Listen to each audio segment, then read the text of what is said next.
Hello, my name is Jackie, and I agreed to do this interview on behalf of a fellow nurse who has issues with drug diversion. In telling this story, she hopes that I will be able to help other healthcare workers avoid this issue. So I will be speaking as that nurse. I will be that nurse. Jackie, thank you for being willing to share your personal experience with drug diversion. The burning question on everyone's mind, how did you get the narcotics? Actually, it was pretty easy, and it got easier as time went on. Uh, I work in an area where there are narcotics, and there's a climate of trust in the unit to the point where there's break-in policy and procedure. And I was able to get quite a stash collected.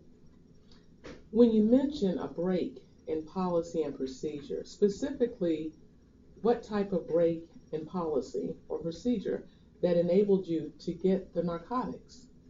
Well, it's in the witnessing or failure to witness the waste of narcotics.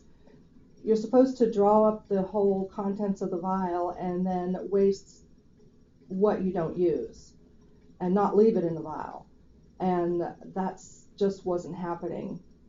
Um, I I was trying to get people to please watch me waste this drug, and they would say, no, I trust you. And those are the three most dangerous words in medication safety. You mentioned a stash. So you just shared with me that you got it from vials, medication that was left in vials. What other ways, methods were you able to get medication? Well, by people not watching me waste, I could pocket the vial.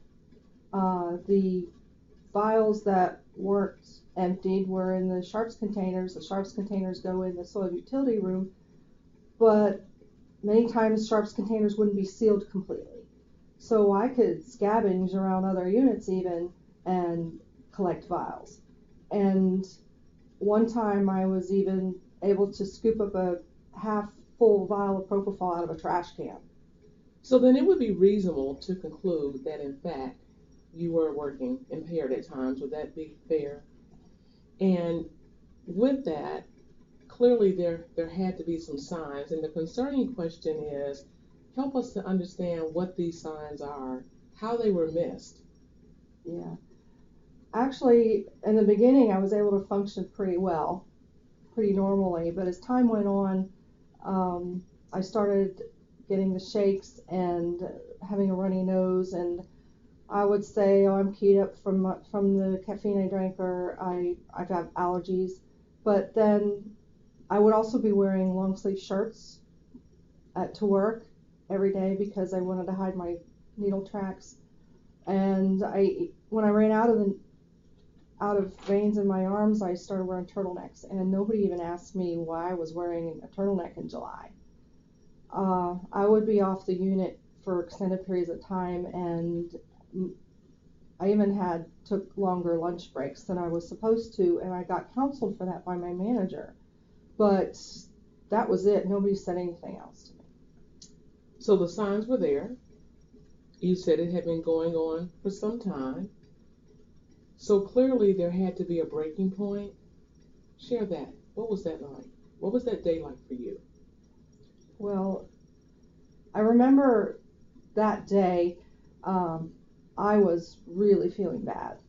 I needed something. I needed a drug because I was just going crazy. So, but I didn't have anything on me, so I was able to find something, and I locked myself in the storage room and injected the drug, and the drug hit me pretty hard, and I don't even remember what it was at this point.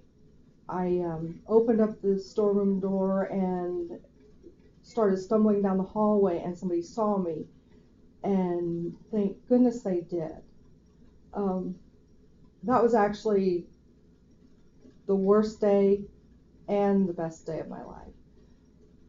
It was the worst day because I lost my job and I lost my career as a nurse. But I got my life back. So So, as we prepare to conclude this interview, 3 points that you would like to make or share about drug diversion. Well, first, I know that I'm responsible for my actions. I take full responsibility for the way I behave. But don't make it easy. Follow policy and procedure. Witness those ways. If that had been done according to policy and procedure, I wouldn't be able to get the drugs that I got. Second of all, know the signs of substance abuse and drug diversion. Staff members need to be taught about this. And third, if you are worried about somebody or suspect that they're using, please, please tell the appropriate person. You just might save somebody's life.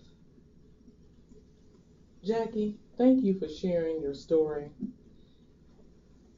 If you do know of someone or you are suspicious that someone may be diverting, please, as Jackie just stated, inform your immediate supervisor. Or if you happen to be that person, please know there is help and there are resources available to help you get your life back. Thank you, Jackie.